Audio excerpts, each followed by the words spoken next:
আগরতলা শহরকে যানজট মুক্ত করতে ময়দানে নামল ট্রাফিক পুলিশের জাম্বো টিম। এই দিন খোদ পুলিশ সুপারের নেতৃত্বে আগরতলা শহরের বটতলা এলাকায় অভিযান চালায় ট্রাফিক পুলিশ। বেআইনিভাবে যত্রতত্র পার্কিং করে রাখা যানবাহনের বিরুদ্ধে এই দিন কঠোর ব্যবস্থা গ্রহণ করা হয়। Traffic police super Maniklal Das জানান, সমগ্র রাজ্যে বেআইনি পার্কিংয়ের বিরুদ্ধে অভিযান চালানো হচ্ছে।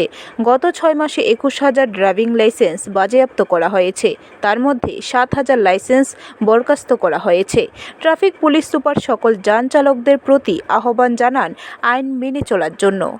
আমরা বিগত কিছুদিন যাবৎ দেখতে পাচ্ছি যে প্রাইভেট ভেহিকেল, কমার্শিয়াল ভেহিকেল এবং তাদের ইলিগ্যাল পার্কিংয়ের জন্য শহরে ট্রাফিক জ্যাম তৈরি হচ্ছে এবং তার এগেনস্টে আমরা অনেক দিন থেকে অ্যাকশান নিচ্ছি। অন রেগুলার বেসিস আমরা লিগ্যাল অ্যাকশান নিচ্ছি।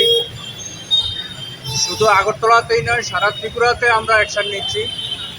এর মধ্যে গত 6 মাসে আমরা 21,000-এর বেশি ড্রাইভিং লাইসেন্স সিজ করেছি এবং তার মধ্যে 7,000-এর উপরে সাসপেন্ড হয়েছে এবং বাকিগুলোর জন্য প্রক্রিয়া চলছে।